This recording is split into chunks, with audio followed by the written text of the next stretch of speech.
Então, pessoal, eu não sei se vocês já estavam com alguma pauta, alguma coisa para a gente conversar, mas é que aconteceu duas coisas hoje que eu acho que tem a ver, né, uma com a outra, e que acho que tem a ver com uma conversa que a gente pode ter que pode ser bem legal. Posso falar o que é?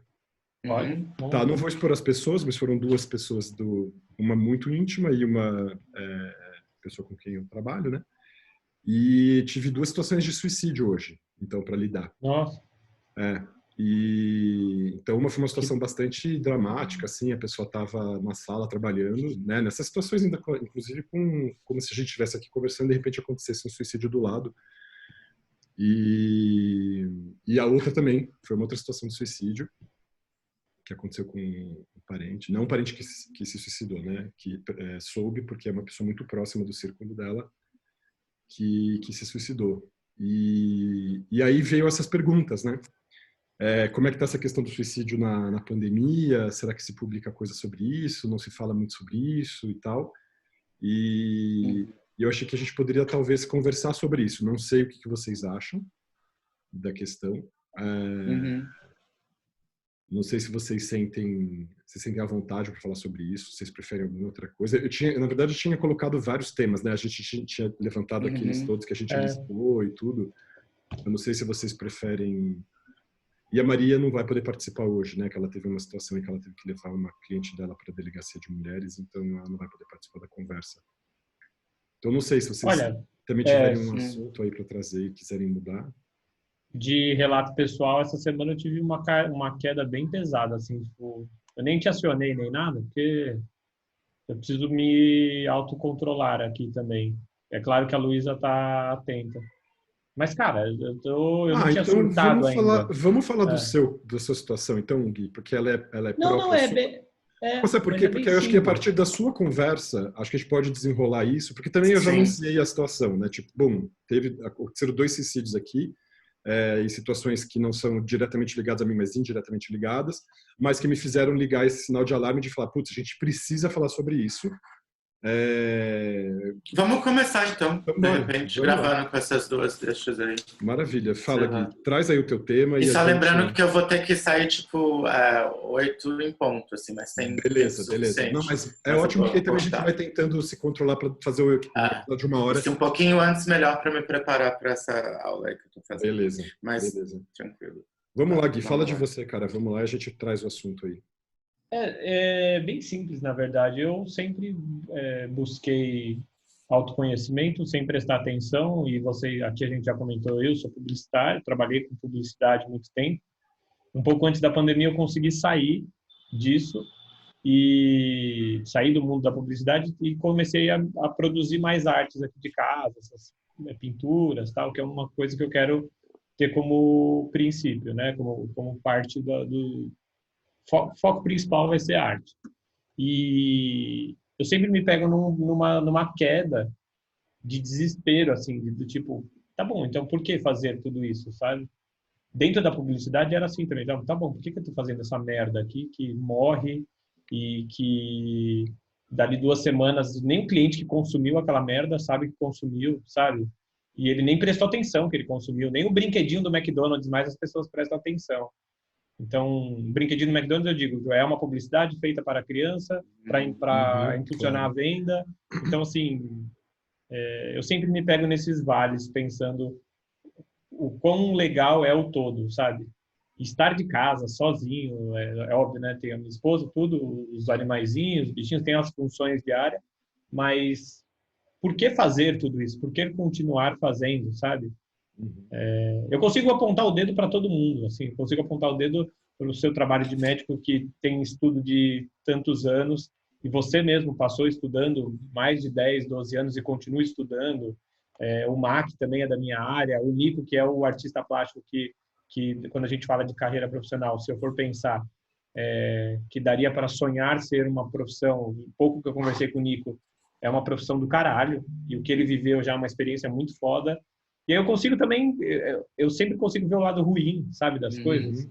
E eu acho que, e aí por que eu estou falando tudo isso, tá? Porque acho que agravou, né, o lance de estar em casa, não interagindo com ninguém, e não precisa interagir com ninguém. É isso que é o mais absurdo, assim. A gente interagia, eu sou uma pessoa de pouco afeto, assim, eu não sou muito carinhoso e tal, mas com as pessoas eu sou um palhaço da turma. Então, também não precisa existir esse personagem, essa pessoa, e eu gosto de ser ela, porque eu sou divertido de fato, eu faço piada mesmo, e onde eu tô as pessoas estão animadas. Mas ao mesmo tempo, tá bom, não tá fazendo falta nenhuma. Porque ninguém ligou Guilherme, eu tô te ligando pra você me contar uma piada. Sabe, esse tipo de coisa? Então, até também é um desabafo aqui, nada demais.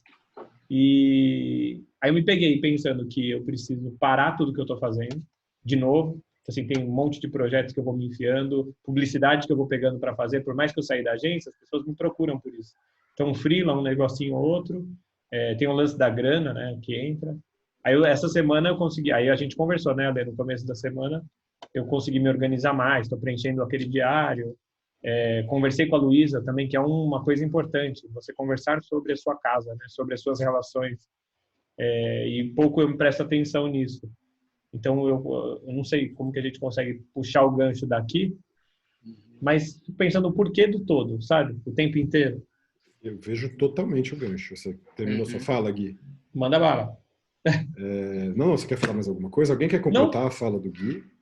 Pode ir. Depois a gente comenta. Marcelo? Também, depois comenta. Tá. Não, o que você está falando... Se eu falar.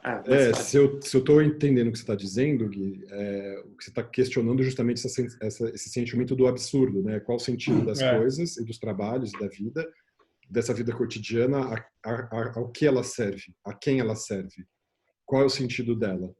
E acho que a gente começou né, eu vim trazendo a bomba de cara, né? Pessoal, queria falar sobre suicídio porque tive 2 situações hoje disso. Eu só falei tudo isso porque você trouxe isso aí e na hora que você falou me deu um estalo. Poucas vezes eu tenho estalos emotivos, não de tristeza, mas de tipo, nossa, que pesado. Eu sou bem prático com as paradas. Eu acho ruim em algumas situações, mas eu não me incomodo, geralmente. Claro. Não, eu já estava fazendo uma espécie de listinha das coisas legais que a gente poderia falar aqui, de temas e situações e tal e tal. E aí essas caíram como uma bomba no meu colo hoje, assim, no meu trabalho.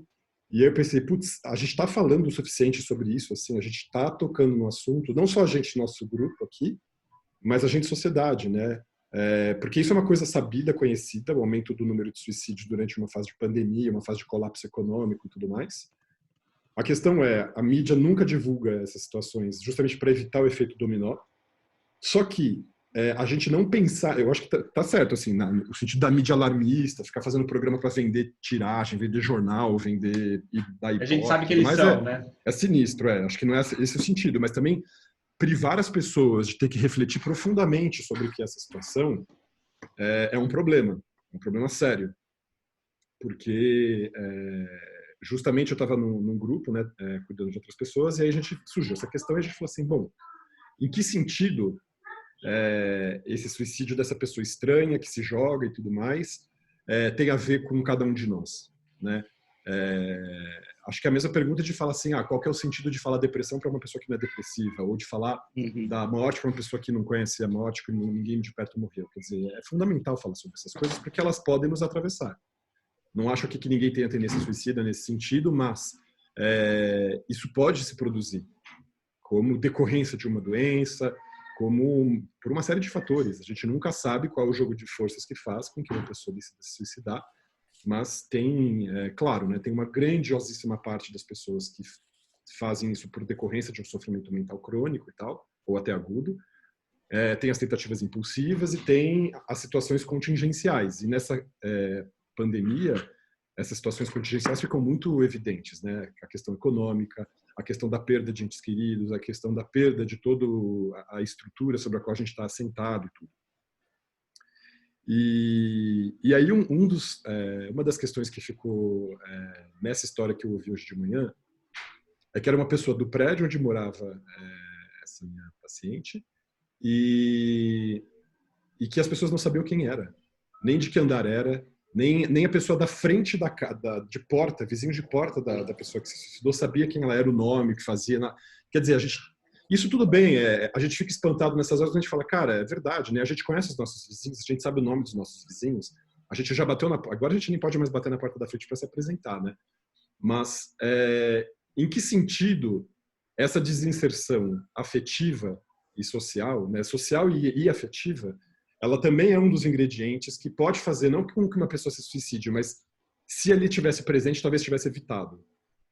Então, é difícil, né, falar dessa questão da prevenção do suicídio. O que é prevenção do suicídio? Busca ativa de quem hoje está com um problema de saúde mental e precisa de apoio, claro, só que isso não existe. Né? O que acontece é que as pessoas estão sofrendo se elas tiverem a ideia de procurar ajuda, ou se alguém tiver o lampejo de falar para aquela pessoa procure ajuda, talvez ela procure. E olhe lá. Talvez, Talvez. Por conta de N razões, psicofobia talvez seja uma das primeiras delas. Então, posso te interromper com um negócio, Ale, que eu escuto? Vontade, eu escuto muitas pessoas falando a pessoa tem que ser muito corajosa para se suicidar. Cara, eu acho de uma extrema um absurdo esse tipo. A pessoa, eu não sei onde eu ouvi, eu sei que parece bagunçado aqui e eu não sei nem como expressar isso, mas eu já escutei algumas vezes as pessoas falando assim, nossa, a pessoa se matou e ela teve coragem. Porque tem que ser muito corajoso para isso. Então, ao mesmo tempo que a gente não divulga, a gente não fala disso, e a mídia não contabiliza, por outro lado, você fala assim que a pessoa tem que ser muito forte, muito foda. Se você pega qualquer valentão muito foda, a gente escuta um monte de engravatado que se mata. E muito provável esse cara era o valentão da empresa, sabe? Ou não, né? Na verdade, isso é uma lenda também. Não. Porque o que acontece a gente não deixa... Não se fala muito sobre essas coisas, é exatamente isso. Agora, dar o nome de coragem ou covardia é tentar entender esse fenômeno a partir da nossa experiência de quem está observando. Eu não diria nem que é coragem nem que é covardia. Eu diria que é uma terceira coisa, que é um afeto específico desse momento, e que acho que, entre outras coisas, também está relacionado com um certo estado dissociativo, um estado de desconexão da própria experiência afetiva. Tal. Então, é muito difícil ser categórico nesse sentido, né? E aí o que acontece? Como a gente não pensa essas questões, elas não ficam faladas o suficiente, elas não ficam pensadas o suficiente, então a gente entra nos sensos comuns. E aí as pessoas acham que não, se a gente pensar nisso, eu não vou nem pensar nesse assunto que vai atrair o assunto. Não é assim. Ou se vai pensar no assunto, vai pensar cheio das seguranças e das certezas, das opiniões já formadas e dizer, isso aqui, e vai ficar julgando, porque a preguiça do pensamento leva ao julgamento. Essa que é a questão. E aí vai ficar julgando se a pessoa estava certa, se estava errada, se ela fez isso, se ela fez aquilo, se ela foi escrota, se ela não foi, se ela foi justo, se ela não foi. E, na verdade, a questão é para ser pensada em outros termos. E claro, se a gente entende que muitos dos suicídios estão relacionados a problemas psiquiátricos, a depressão, a psicose, mais, as situações induzidas por substância, cuidemos dessas situações, porque essas situações podem ser cuidadas. Agora, tem todos essas outras situações que produzem também a miséria, a perda do trabalho, a perda de entes queridos, a desinserção social, a desestruturação econômica, social, quer dizer, tudo isso faz parte de um todo, né? Não dá para dissociar uma coisa da outra. E o que a gente pode fazer nesse sentido para criar uma rede como aquela rede do picadeiro ali, né? Que para não, se a coisa cair, você está ali para segurar, né? Se a pessoa cai, você tá ali para sustentar para que aquela queda não se transforme em morte. E aí o que aconteceu nesse exemplo, por exemplo, é muito interessante, assim, é bem didático. Logo depois que aconteceu esse suicídio, todas as pessoas do prédio começaram a se comunicar e a criar um grupo dos moradores do prédio, em que as pessoas falam, pô, eu tô aqui, ó, precisa de mim, não sei o quê, não deixe de procurar ajuda, estamos todos juntos, estamos todos nessa e tudo mais, que é muito bonito, essa solidariedade, mas ela tinha que ter sido tecida antes desse evento. Então, um pouco essa situação que se produziu ali é que me deu a ideia de falar, cara, vamos falar sobre isso, divulgar isso, porque quem sabe a gente faz com que isso se irradie como uma coisa positiva, que é, não duvidemos da capacidade nefasta que essa pandemia vai ter sobre as nossas vidas e de que, para algumas pessoas, espero que não pessoas que estejam próximas de nós, nem nós mesmos, cogitar a hipótese do suicídio vai ser uma situação que vai se dar. E aí, como é que a gente faz para, então, estar ali, junto da pessoa, lutando pela vida, cara? Nesse sentido de, cara, vamos lá, as coisas vão acontecer e tudo. Poderíamos entrar num relativismo do tipo, a gente vai morrer mesmo, ou daqui a 30 anos, ou dando... Também as pessoas fazem, né? Mas acho que a gente tem uma coisa clara... mas tem uma coisa clara de que, sim, por absurda que a vida seja, por pouco sentido que a gente sinta existindo e realizando as coisas. Aí a gente entra na questão difícil mesmo, né? Que aí começa a entrar essa seara filosófica do tipo, damos ou não damos o direito da pessoa decidir se ela pode ou não morrer, em que momento da vida ela faz isso, né? A questão isso não é quase nunca exatamente uma decisão, como, por exemplo, pode acontecer uma decisão muito clara no sentido de uma imolação, por exemplo, alguém que se suicida por uma causa humanitária. Então, a gente tinha uma época no final dos anos 90 que a gente via muito isso com as populações oprimidas ali no Tibete. Os monges faziam isso. Então, quer dizer, é uma decisão clara de que você vai dispor da sua vida como um gesto final para alertar o mundo para uma causa. Mas nesse ponto mais técnico, assim, é uma discussão que acho que muito devagarzinho, mas está entrando mais assim. Eu acho que no ano passado teve um caso na Suécia, se não me engano, ou Suíça, agora não sei. Mas de uma menina que queria se suicidar legalmente, e ela tipo meio fez um caso para o suicídio dela. Ela tinha 28 anos e, se não me engano, ela ganhou. Preciso até voltar isso. E o caso dela era simplesmente assim, eu tentei de tudo, não quero, meu sofrimento é muito, não quero. Sabe assim, tipo, não quero, tentei de tudo, terapia, remédio, não sei o que. E a menina, tipo... E eu nem sei no lado legal como que isso é entendido. Mas... Tem uma situação, não sei se foi na Suécia, desculpa, Nico, completa a tua frase, você vai falar mais. Não, é isso. Isso é um dos aspectos, né? Esse aspecto técnico, assim, de como isso entra nos regulamentos da sociedade, né? Tipo, olha, antes de você falar e completando isso que o Nico está dizendo, e aí falando de mim mesmo, eu me pus a teste exatamente isso que o Nico falou, assim. Eu não vou, eu acho, né, que não vou chegar nesse extremo, assim, eu tenho a quem recorrer, eu converso com a minha mãe pra caramba, converso com a Luísa muito, eu tenho uma liberdade com a Luísa absurda. Acho que até o que nos une é essa liberdade que a gente tem de entrada de um com o outro, não é nem... tem casais que você vê que é financeiramente, tem casais que é por admiração, alguma coisa, tem casais que o filho une, não, a gente tem uma liberdade absurda. Eu pus em teste exatamente o que o Nico falou agora desse exemplo, que cara, eu procurei o Alê em algum momento para tomar remédio, para focar, para melhorar o meu esquema de trabalho, para me sentir mais empoderado, para conseguir ter poder de fazer mesmo e raciocinar a favor daquilo.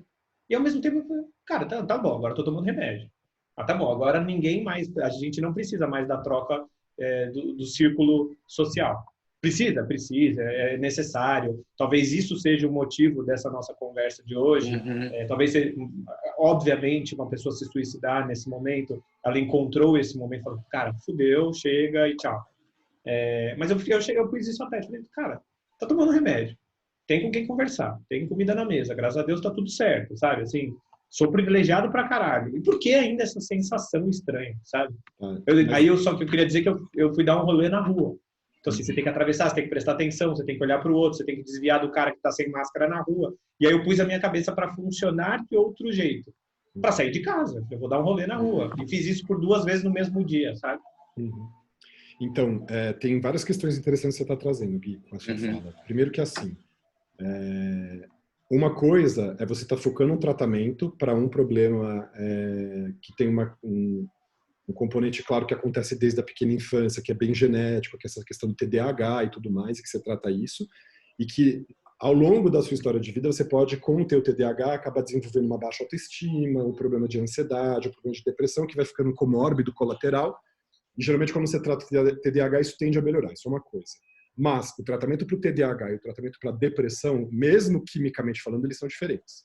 Então, o fato de você estar tomando remédio não significa um guarda-chuva que encubra, né, e que cubra todas essas possibilidades de sofrimento e tudo mais. Então, se você está tratando para o TDAH e começa a fazer uma depressão, você tem que olhar para a depressão também. E aí tratar a depressão com todos os recursos que a gente tem, medicamentosamente falando, significa tomar antidepressivos, mas tem todas as outras situações que você está trazendo. Contato com as pessoas, convívio, terapia, alimentação, atividade física e tal.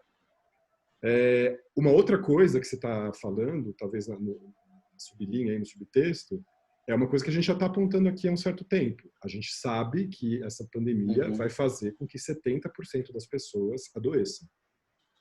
São os dados que estão aparecendo nas cidades onde as pessoas estão saindo do confinamento e as pesquisas estão sendo realizadas, e aí você sabe que tem 29% das pessoas com transtorno de estresse pós-traumático, 31% das pessoas com depressão, ou seja, 60%, 57% das pessoas com sintomas de irritabilidade, com aumento do consumo de álcool, pelo menos 70% das pessoas que não caracterizam quadro de depressão, mas com sintomas moderados a graves de depressão.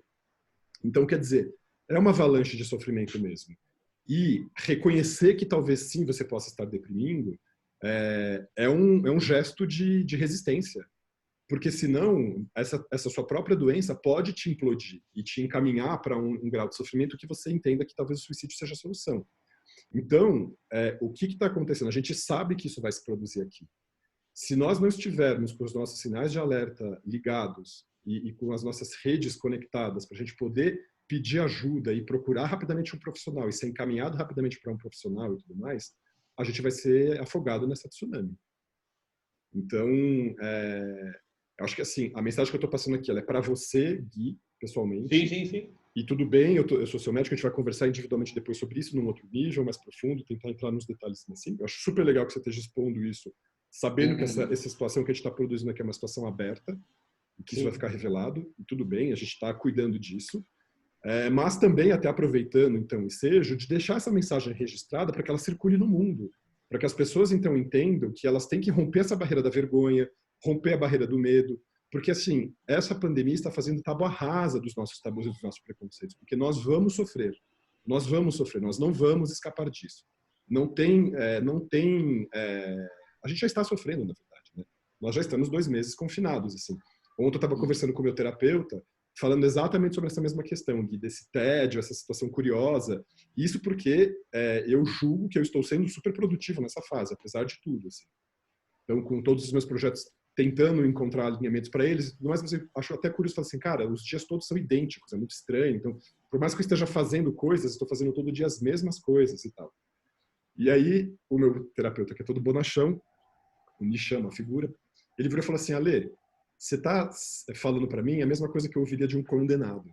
Você está vivendo como um condenado. Todos nós estamos vivendo como condenados.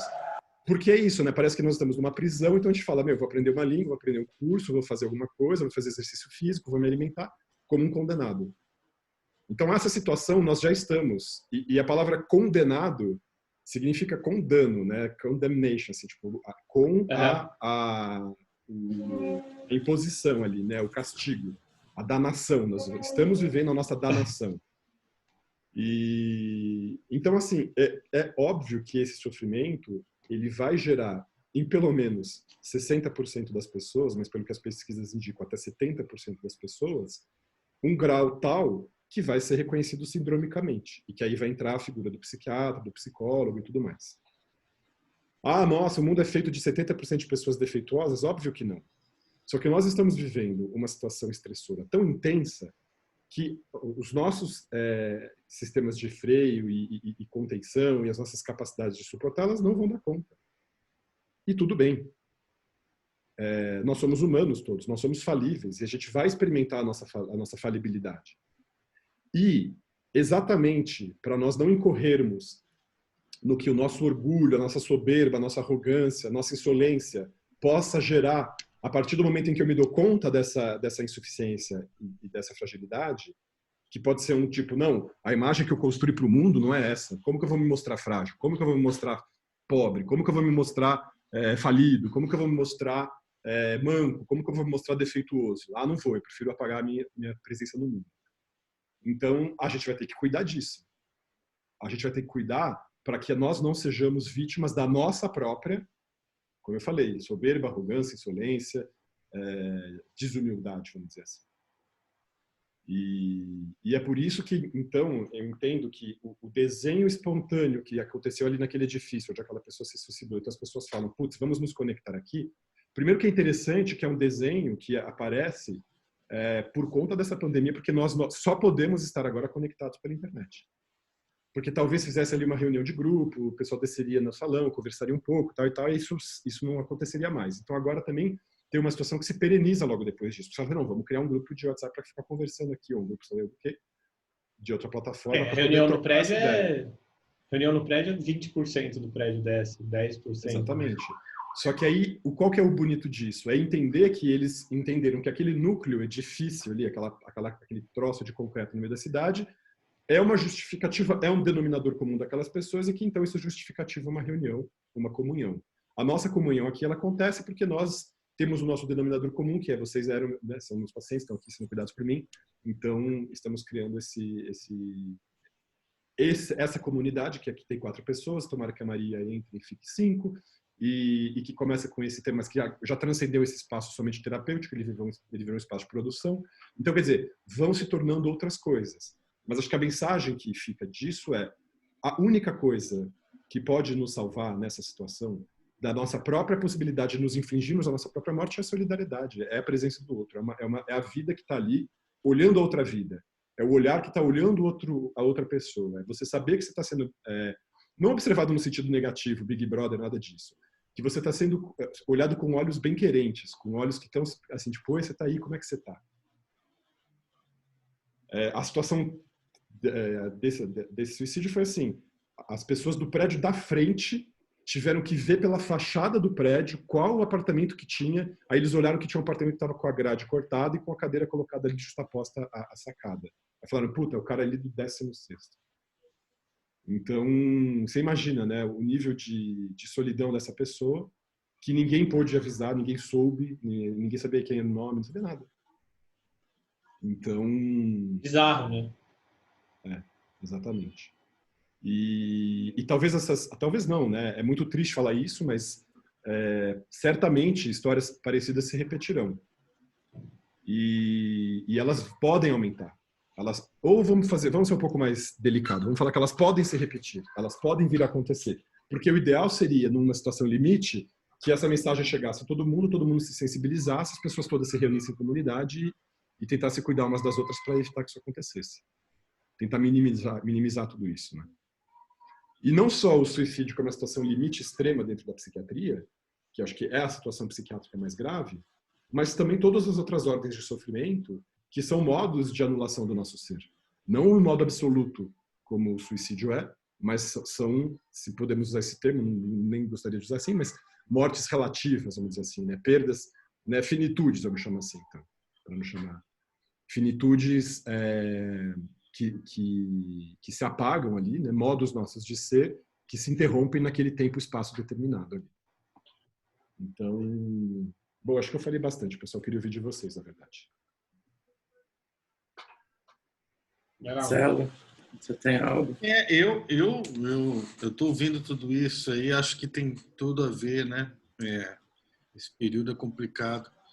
Porém, antes mesmo dessa quarentena, que é uma fase difícil, a gente já via, eu já vinha de perdas de amigos que já estavam se matando por vários motivos. Alguns até justificáveis, entre aspas, porque eu acho que não tem muita lógica no suicida, né?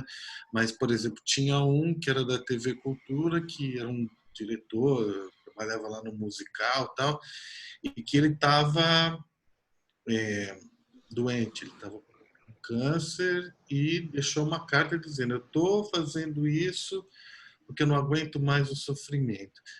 Porém, a gente já sabia que ele também tinha outro sofrimento, que era a solidão, ele tinha a questão de estar muito desiludido com a política, foi bem naquele momento de transição do golpe da Dilma, tal, aquele negócio.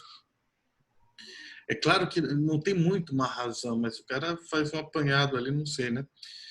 Então foi uma grande perda. Depois eu fiquei sabendo de um grande amigo meu, jornalista, que também, aí sim, sem um motivo aparente, pelo menos sem as pessoas conhecerem, né? Que se trancou num apartamento e bebeu até morrer. Então, é um cara que era um querido, uma coisa... Então, isso chega pra gente, justamente como acho que o Ale falou, tal, pô, eu não prestei atenção, eu podia ter procurado ele, podia ter conversado com ele. Embora isso, não está muito no nosso alcance. Seria o desejável que todos não abandonassem esse rol de amizade, mas é difícil, né? Essa questão de estar sempre se comunicando com as pessoas para saber se está bem. Mas, às vezes, quando você faz isso, você está bem, você parece ser o chato da história, né? Isso que é complicado. Porém, vem essa sensação, vem uma angústia muito grande, vem uma confusão muito grande, e depois vem até mesmo uma coisa assim, poxa, posso compreender o que é sem saber que, né? Sem entender, falar, bom, deve ter seus motivos, né? É muito brutal. E antes até mesmo dessas coisas acontecerem, eu moro em São Paulo, ali perto da estação Vergueiro do metrô, né? Isso é interessante. Você tem milhares de vizinhos ali na rua, milhares. Você não conhece nem, quase que não conhece ninguém do seu prédio, né? É complicado. E daí eu vi uma senhora que tinha se atirado, eu vi o corpo, tudo, e vi uma aglomeração ali, a polícia e tal, e olhei, pela primeira vez olhei direto, assim, é complicado. Foi naquele viaduto ali na frente da Vergueiro, ali, isso? Aquele que atravessa... Isso, tem um predinho na frente da Beneficência ali, né? Que ele não é alto, mas como tem a escadaria, já é um impacto. Bom, enfim, daí, conversando com o cara da banca, ele falou que essa senhora não aparentava ter problema psicológico, assim, conversava bem, e de repente, pumba! Aí é que tá, a gente não sabe muito bem, não tem uma lógica nisso, né, cara? A gente não pode explicar isso, é um monte de coisas acontecendo, né? E o suicídio vai um pouco contra a natureza, né? É um movimento que a gente não consegue entender. Porém, a gente consegue entender quando as pessoas estão tristes, quando elas estão sozinhas. E a gente consegue se solidarizar e cercar muitas vezes. Então, nesse período de quarentena, fica mais patente uma coisa assim. Pô, eu ligo direto pro meu irmão, ele tá lá sozinho, cara. Né? Mesmo com as nossas diferenças. E aí, você tá bem? Fica o chato, tá? Mas você quer saber, você fica preocupado. A minha essa presença, né? Sozinha. Eu ligo toda hora, tal, não sei o quê. Então, isso te força e te obriga a você redobrar os cuidados com quem está numa situação mais vulnerável, né, de tudo isso. Acho que todos nós temos já enfim, uma predisposição. Já tivemos alguns embates nessa questão de depressão, de ansiedade e tal, não sei o quê. E eu acho que o perigoso mesmo é quem não consegue fazer esse enfrentamento num psicólogo ou num psiquiatra, sabe? Esse é o problema, a tal da psicofobia que o Ale fala. Então, o cara, ele tenta se salvar sozinho, ele tenta não sei o quê. Então, o ato de você procurar uma ajuda numa fase difícil é um ato de coragem, né? Um ato de você falar, bom, eu não consigo mais, eu preciso realmente de uma ajuda, né? Eu preciso procurar o outro, eu preciso, né, externar todos esses problemas, porque pode resultar numa situação limite, que talvez fosse a questão do suicídio, né? Então, trazer tudo isso me traz que, nesse período, a gente tem que redobrar a atenção para os nossos amigos, os nossos conhecidos, né? Redobrar isso. E mesmo que a gente não apresente nenhum indício que isso vai acontecer com a gente, redobrar mais ainda, porque é o insondável, a gente não sabe como é que é o processo, né? Como é que é o raciocínio. Não tem uma lógica, como eu falei. Então, se sentiu mal, se sentiu mais triste, tem que fazer isso mesmo, Gui. Tem que sair, dar um rolê, bota uma máscara, vai pedalar, vai fazer alguma coisa e enfrentar isso. Fazer terapia é bom nesse meio tempo também. Tentar se virar. Agora, passa a quarentena, já vou terminar, passa a quarentena, a gente seria o ideal a gente manter essa solidariedade. Mas eu não acredito muito nessa questão, não. Eu acho que as pessoas passam momentos assim, elas têm uma fase solidária, tal, de procurar, tal, não sei o quê, papá. E quando as coisas vão para o normal, eu vou tocar minha vida, a gente tende a esquecer e se descuidar. Então, a ideia é que o aprendizado só vai funcionar se a gente pegar todos esses valores da pandemia aqui e tal, vamos ser mais sustentável, vamos ser mais solidário, e levar para frente. Agora, ficou no discurso, em novembro, a coisa, sei lá, acaba a quarentena e vamos para a praça de novo, a gente perde tudo isso que a gente conquistou. Você quer falar alguma coisa, Nico? Senão eu falaria alguma coisa. Não sei, mas várias coisas vêm à mente, né? Manda Tipo, bala, eu acho que o negócio central é a pergunta do Gui mesmo, né? O porquê? Por que continuar a fazer qualquer coisa, sei lá. E não sei por onde começar. Mas eu acho que, tipo, eu também fui tocado com um evento de tentativa de suicídio, devo dizer, na minha família o ano passado, enfim. Mas e o que salvou ele com não morrendo foi, tipo, se expor mesmo e, tipo, falar da coisa, lidar com a coisa diretamente. Ele é uma pessoa semi-pública, assim, tipo, na Bahia, da minha família baiana. Então ele foi, deu uma matéria no jornal, deu uma entrevista. Tipo, realmente escancarou, assim. E foi muito incrível para ele e para a família, na verdade, também. A família ver, tipo, ele sem vergonha de lidar com esse assunto foi muito healing, como é que fala, né? Curador, salutar. Todo mundo, assim, a família inteira. Então isso é uma coisa, tipo, meio assim. Mas isso abriu abriu um abscesso que fez com que as pessoas pudessem falar também sobre isso e tematizar falar isso. Tipo, escutar, tirar o estigma disso, né? Tipo, o tabu, assim, de uma maneira. E isso é uma questão que eu tenho, assim, tipo, pensando no suicídio, assim, mais friamente, tipo, como que tirar esse estigma, né, numa cultura? Porque não deixa de ser, como o Marcelo falou, tipo, é uma coisa que a gente entende como antinatureza, mas também, tipo, tem um estigma que de repente não deveria ter. Aí eu me perguntei também, tipo, culturalmente já foi aceito o suicídio em alguma cultura ou não sei. Isso é tipo mais retórica, assim, a pergunta, mas é uma coisa essencial, né? Tipo, na amálgama da coisa.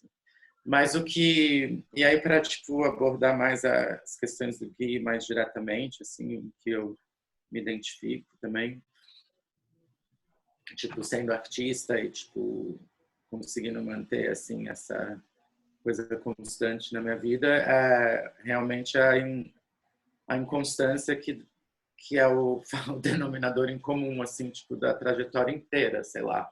Tipo, a instabilidade, digamos. Mesmo quando tá tudo estável, que eu tô com dinheiro, fazendo projetos, ganhando com o trabalho, ainda tem uma instabilidade que eu acho que é o germe, a semente ali de qualquer força criativa também. Não sei, que é tipo uma inquietação, de repente, sei lá. Aí me veio também, tipo assim, a razão. Qual é a razão, né? Tipo, a razão é o fazer, assim, sei lá, tipo.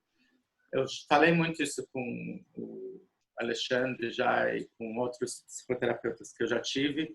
Tipo, esse negócio a minha prática de arte, eu já olhei para ela como um escapismo, assim, tipo, como uma alienação voluntária de um modo para não lidar com problemas, mas de outro para lidar com problemas também, tipo, e para produzir. Tinha até uma coisa que eu falava para o Alexandre, tipo, que alguém falou para mim no ateliê. Tipo, eu inventava projetos que demandavam tanto de mim que, tipo, eu não tinha espaço para pensar. E isso eu sempre dou esse conselho para qualquer pessoa, tipo, também. Tendo algum projeto de qualquer meio que seja, que você não realize em curto prazo, uma coisa a longo prazo que você dedique um tempo. Que sempre, no mesmo jeito que você dá uma caminhada, alguma coisa para te acolher, que você está ali construindo de alguma maneira, seja uma história, um escrito, sei lá. Acho que isso é muito importante, assim, uma consistência nessa expressão criativa, assim, digamos. Isso para todo mundo, não para artista. Eu acho que isso justamente é as ferramentas que a arte tem, que a nossa cultura contemporânea não entende como crucial para a educação fundamental. Eu acho que muitas dessas, de repente, não sei, estou pensando nisso agora, muito dessas angústias que a gente tem, de repente, é essa lacuna, essa falta de um aproximamento desse ser expressivo nosso, entendeu? A gente não sabe como lidar. Eu acho que a arte é um catalisador, ou uma maneira, uma ferramenta de lidar com dores e angústias, né? E a gente não entende assim, pelo contrário, tipo, acho que o padrão do entendimento de arte é tipo, diversão, ou sabe assim, tipo, uma coisa mais prazerosa assim. Aula de arte, né? Mas eu não acho que é à toa que a gente está fazendo esse trabalho, né? Desculpa, Nico, falei. Sim.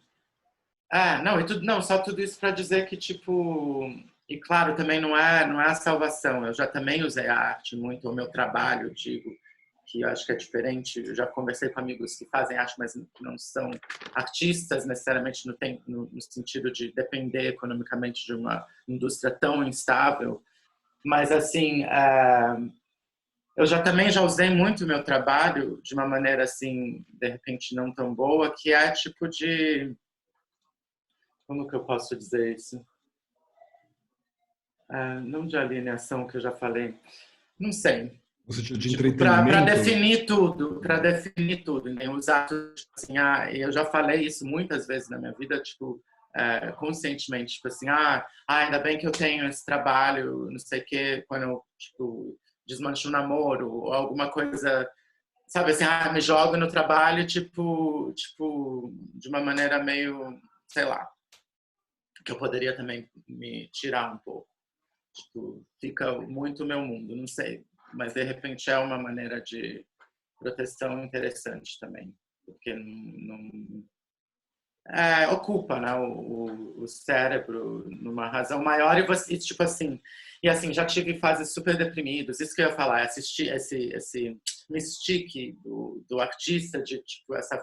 Não é assim também, tipo, já tive várias fases que, tipo assim, não consigo produzir, é, tipo, muito frustrante, angustiante, deprimente. Tudo isso é parte da prática, digamos. Acho que nessa indústria mais do que nas outras, de repente, porque, enfim. Mas mesmo nesses momentos, uma coisa que eu fui descobrindo na terapia também, isso pela minha história pessoal, eu me sinto que eu não pertenço a lugar nenhum.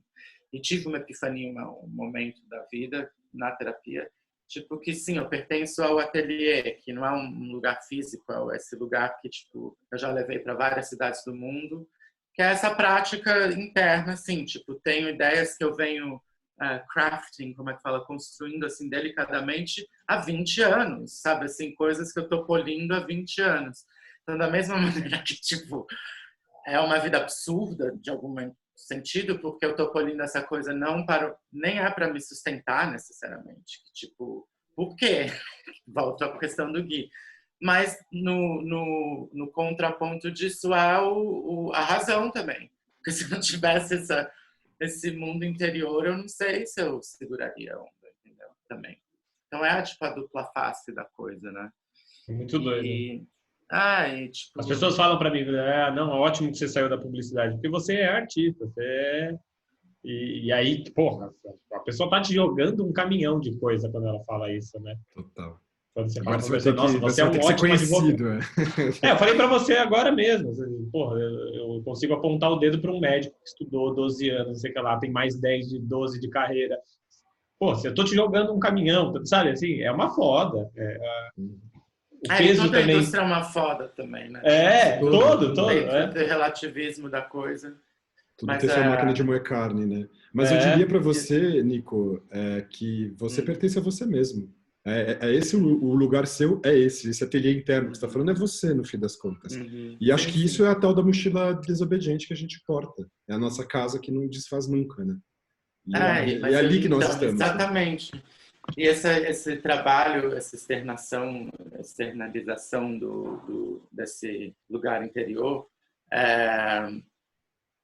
também pode, é a salvação, mas também, não que pode ser uma coisa ruim necessariamente, mas é moldável também, entendeu? E te acolhe também, e te dá tapas na cara também, entendeu? Tipo, é meio... E não é a razão de ser, eu diria, mas é a razão de fazer, sei lá, não sei.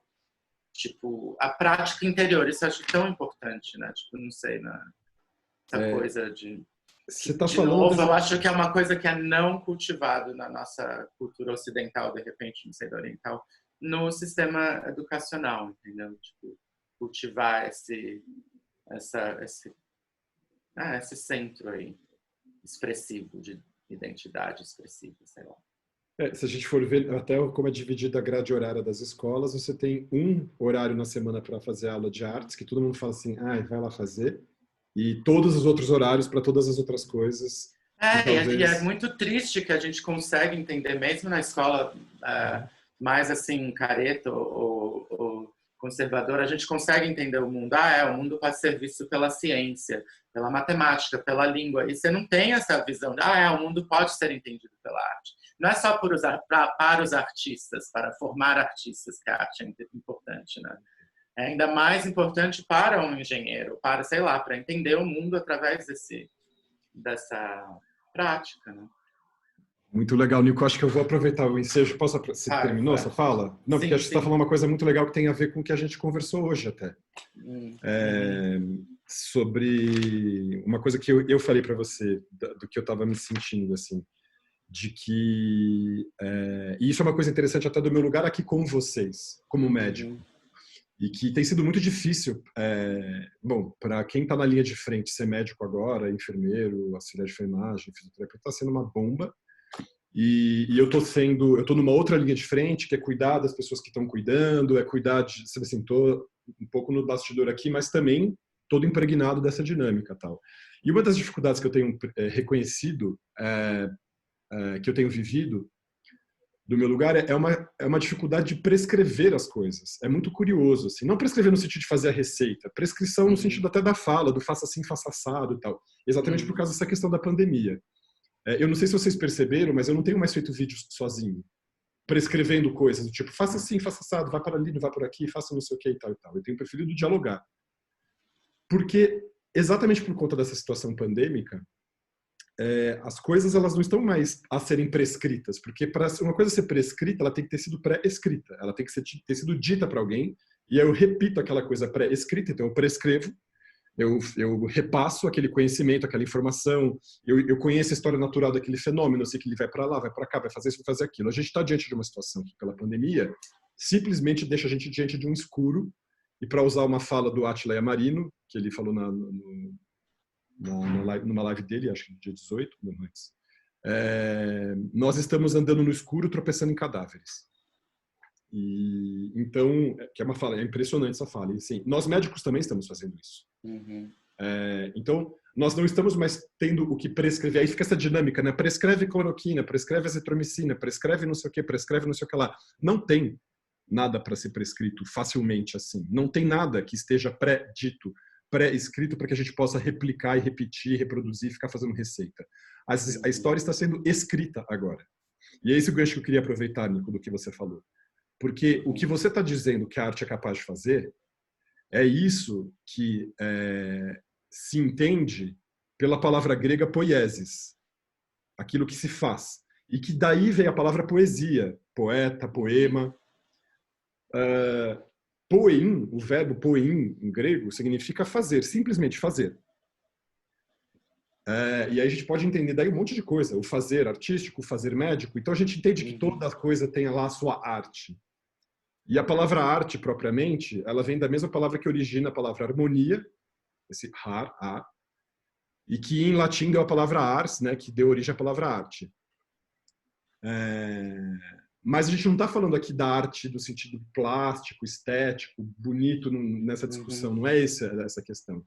Eu estou falando aqui do poeim, da poiesis, como essa força que é uma erupção que qualquer existência pode viver daquilo que tem que ser feito. Pode ser uma erupção no sentido de cuidar da terra. Eu estava aqui plantando com as crianças hoje à tarde a hortinha aqui que a gente está plantando alface, repolho não, brócoli, um monte de outras coisas. É uma poiesis isso, tem uma arte nisso. Tem um fato se dando, assim. E a nossa vida inteira é ser poético, é produzir-se, é poetizar-se. Esse é o meu trabalho como psiquiatra, é acompanhar a poiesis das pessoas. No sentido muito específico ali, talvez medicando e tentando entender como a pessoa faz da vida dela o poema que é a vida dela, ou como a pessoa vai dizendo aquilo, não só liricamente, às vezes duramente, mas quem tem orelha sabe ouvir a poesia que está acontecendo ali. E aí, como profissional, o que eu vejo, e aí tem a ver com a tua fala também, quanto mais, parece um pouco bobo até esse exemplo, quanto mais a gente diversifica as nossas fichas ali, a gente não aposta num eixo só da vida, maior a chance da gente conseguir sobreviver pelas instabilidades próprias da vida, a um coice quando a instabilidade se instaura, e aí você fala, cara, eu sei surfar na instabilidade. Porque eu não aposto a minha vida toda num eixo só, numa coisa só, num trabalho só, numa relação só, num emprego único, numa profissão única. Então, talvez seja um momento mais, entre muitas aspas, tá? Fácil, não sei nem se dá para dizer isso, né? Para uma pessoa que está acostumada com a estabilidade, porque você vai saber surfar naquilo que você já está acostumado, porque já era teu território, essa coisa cambiante, assim. E que é muito mais difícil para pessoas que são mais intolerantes à multiplicidade, à diversidade, às nuances, conseguir resistir a um momento histórico como esse, que faz tábua rasa de todas essas nossas seguranças. Então, eu ouço história desde os milionários que estão se arrebentando, até as pessoas que estão empobrecendo e imaginavam que isso não fosse acontecer, que elas iam continuar como classe média, até as pessoas que já estavam fragilizadas financeiramente, que estão já numa derrocada bastante grande e precisando de muito apoio, auxílio e solidariedade e tudo mais. Então, e aí, para voltar de novo para essa questão da arte, do lugar dela, a arte vai capacitar a pessoa a reconhecer-se como este ser poético, esse ser que faz, esse ser que produz, que pode produzir vários eixos da sua própria existência, que pode produzir vários desses sentidos. E exatamente isso que a gente produz é o sentido que a nossa vida vai ter para responder você agora, Gui. Não tem alguém que vai dizer para você se está no lugar certo. Não tem. Bom, eu estou falando isso do meu lugar de ateu, nesse sentido assim. Não vai ter um Deus que vai falar assim, tua vida está tudo certinho, vai lá e tudo mais. Então, essa questão do quem é ateu sofre mais com o absurdo da existência, fica ali mais flutuando nessa questão da falta de sentido e tudo, mas talvez não, pelo contrário.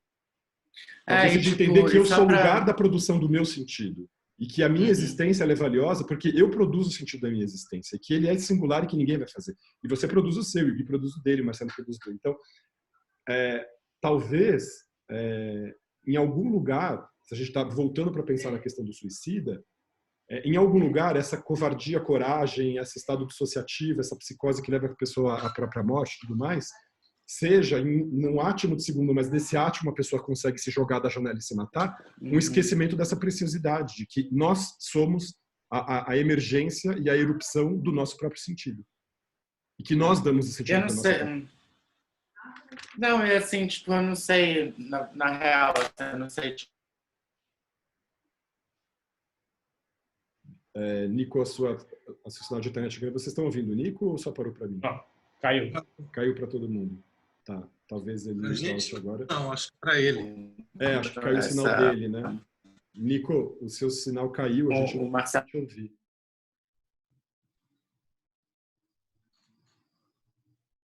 Acho que não está dando mesmo, né? Nico, o seu sinal... Não. A gente não viu nada, pode repetir. Agora tá voltou, mas estava... Travou de novo. Realmente travou. Acho que ele está entrando novamente. Oi, Nico. Caiu. Isso, caiu. Fala aí o que você ia falar, Nico. Caiu aqui. Não, o que eu estava falando é, tipo, tirando um pouco a moralidade do suicídio, e até meio crasso isso, assim. Mas esse apanhado do que você falou, é um apanhado de coisas que levam ao suicídio, tá rolando? Tá, sim, a gente tá te ouvindo agora. Tá, e que é um timing, né, tipo, que é uma oportunidade no mau sentido, assim, que se brota, que a pessoa faz essa escolha, e como a gente já ouviu várias vezes sendo descrito, que é 1 segundo que leva, né, para acabar tudo, assim. Mas, assim, em contraponto, eu nem tenho um raciocínio linear nisso, mas em contraponto também, que eu venho pensando muito, assim, num positivismo quase oportunista ou subversivo, assim, agora. Eu não sei se eu mencionei isso quando a gente falou antes. Que, tipo, isso ressoa muito comigo quando o Alexandre falou a história está sendo escrita. E o que eu fico pensando já há 2 semanas, assim, tipo, isso é uma oportunidade nova, assim, gigante que a gente está encontrando, entendeu? Tipo, e isso tem alguma coisa excitante, não para minimizar e para desconsiderar a dor e as mortes, tem todo o force, isso é tipo dado da tragédia que a gente está vivendo, assim. Mas, assim, para voltar a essa coisa, essa estabilidade no instável, não dá para poetizar a vida do artista também, mas nessa coisa, eu tive esse insight, tipo, que é um tempo de oportunidade também, onde as pessoas estão descobrindo novas formas de se entender e de se expressar, que pode ser muito interessante. Eu não acho de jeito nenhum, Nico, que isso seja desrespeito às mortes das pessoas. Pelo contrário, talvez nós vamos respeitar absolutamente todas as pessoas que morreram a partir do momento que a gente entender que o desgosto e a tristeza de saber da morte dessas pessoas é que vai fazer a gente se mover para fazer um mundo diferente. Sim. Porque para as coisas continuarem assim, iguais... Desse ponto, porque eu, tipo, vejo até... É isso que eu me sinto, assim, tipo, crasso falando. Tipo, é uma oportunidade até no senso capitalista, se for pensar. Tipo, se eu fosse um businessman, e que já devem ter vários há meses pensando nisso, você está pensando em como novas soluções para esse mundo, entendeu? Para adaptar. E essas novas soluções são jogadas a todos, né? Claro que uma pessoa menos privilegiada não tem nem o privilégio de sei lá, de refletir, né? Mas não deixa de ser uma oportunidade nova para todos, assim. E tenho certeza também, não certeza, não quero me colocar no lugar de ninguém, mas eu acho que muitas, não sei, acho que tem um alívio e uma... A gente falou isso até na vez passada, o senso de excitamento na distopia, de, tipo, pegar a vida mesmo e, tipo assim, eu posso moldar ela agora, eu não tenho nada a perder. É uma outra, né, tipo, não sei. Exatamente, mas isso é essa liberdade criativa, né, que a gente pode ter, assim. E também para aproveitar um ensejo aí que você trouxe, Nico, em relação a essa questão da solidão e do que pode ser essa diferença, do que pode ser essa novidade que a gente vai ter que construir e tudo mais. Se para algumas pessoas toda essa crise significar que elas conseguiram romper a bolha da própria solidão e conseguiram comungar com outras pessoas as suas necessidades mais íntimas, a gente já fez muito, muito. Então, a situação é tão visível nesse sentido, e fica cada vez mais visível a partir dessa epidemia que vai desnudando na nossa sociedade sem pudor nenhum, que a gente sabe, isso é dado, pessoas que têm animais de estimação se matam menos. Por quê? Porque o simples fato de você ter uma conexão afetiva com uma criatura, que não precisa nem ser um ser humano, faz diferença. Então, o que diríamos nós do que significa a presença de um outro ser humano, que vai reafirmar a minha existência, que vai reafirmar a minha posição como um ser amante que precisa ser amado, que precisa ser ouvido, que precisa ser acolhido, abraçado. Abraçado está difícil nessa fase, mas a gente tem mais orelhas agora para poder ouvir as pessoas. Então, se a gente conseguir romper essa barreira, já que não é pouca, e quando eu falo da psicofobia, né, o Marcelo falou dela, não é só a minha psicofobia, da minha dificuldade de falar da minha ideação suicida. É a psicofobia também de quem está ouvindo, da desconfiança que eu posso ter de saber que se eu falar aquilo para aquela pessoa, eu posso ser rechaçado e achincalhado e achovalhado. Então, que orelhas nós temos também para conseguir ouvir o lamento do outro, as dores do outro? Que orelhas nós temos para isso? E aí, nesse sentido, eu não queria deixar da gente falar sobre isso daqui antes da gente terminar, porque está ficando quase no nosso horário aqui hoje, que a gente quer respeitar uma horinha de filmagem. Tem uma questão nisso, e Gui, acho que essa mensagem também é para você, cara. A gente costuma pautar toda a direção que a gente vai dar e o sentido que a gente vai dar para a nossa existência, desde a coisa mais cotidiana até os sentidos mais axiais, assim, os grandes eixos da nossa vida, a partir do nosso pensamento, tá tudo certo. Só que a gente tem muita dificuldade de questionar aquilo também que a gente está pensando, de não acreditar que aquilo que a gente está pensando é o substrato total do que está sendo, o que está se produzindo no mundo, por exemplo. O que eu quero dizer com isso? É justamente isso a criticalidade que a arte ensina. Exatamente. Sorry, é só o não, parênteses. perfeito, exatamente isso. E que talvez, se eu pensar, nossa, será que morrer vai ser mais fácil? Será que se eu me suicidar eu vou trazer alguma coisa? Pensar, por que eu estou pensando isso? Então, conseguir fazer esse distanciamento e entender que tem condições que me levaram a pensar isso e que essas condições elas vão mudar daqui para frente. E daqui a pouco esse pensamento para mim vai parecer absurdo, mas enquanto a gente está incorrendo nele, tem a condição própria do que é uma depressão, do que é uma ansiedade, do que é uma psicose, que faz com que a gente possa incorrer nesse tipo de pensamento. E é sempre muito salutar. Obviamente, nessa situação do suicídio, isso fica exemplar, mas isso serve para qualquer outro pensamento que nos atravessa a cabeça. Alguma coisa se passou, você fala assim, putz, pensei isso. Então eu tenho certeza que é isso mesmo. A pessoa que afirma peremptoriamente tudo aquilo que se atravessa na cabeça, a gente está vendo exemplos aí dos nossos os verde amarelos, para não ofender ninguém aqui, indo para a rua porque passou na cabeça dele que o vírus é uma gripinha, passou na cabeça dele que isso é uma bobagem, passou na cabeça dele que ele pode desaforar, ele vai e faz. Ele nem sequer se contesta de que aquilo que ele está fazendo, qual que é o limite daquilo? Aquilo é razoável, não é? Aquilo faz sentido ou não faz? O que é aquele pensamento? Ele não vai questionar aquilo. Outras pessoas vão fazer, esse cara está delirando, esse cara não está pensando. Com a situação, entre muitas parênteses, voltando para a questão do suicídio, isso é a mesma coisa. Estar atravessado pelo pensamento de que talvez morrer seja uma solução é produto de uma série de contingências íntimas e externas que devem ser questionadas.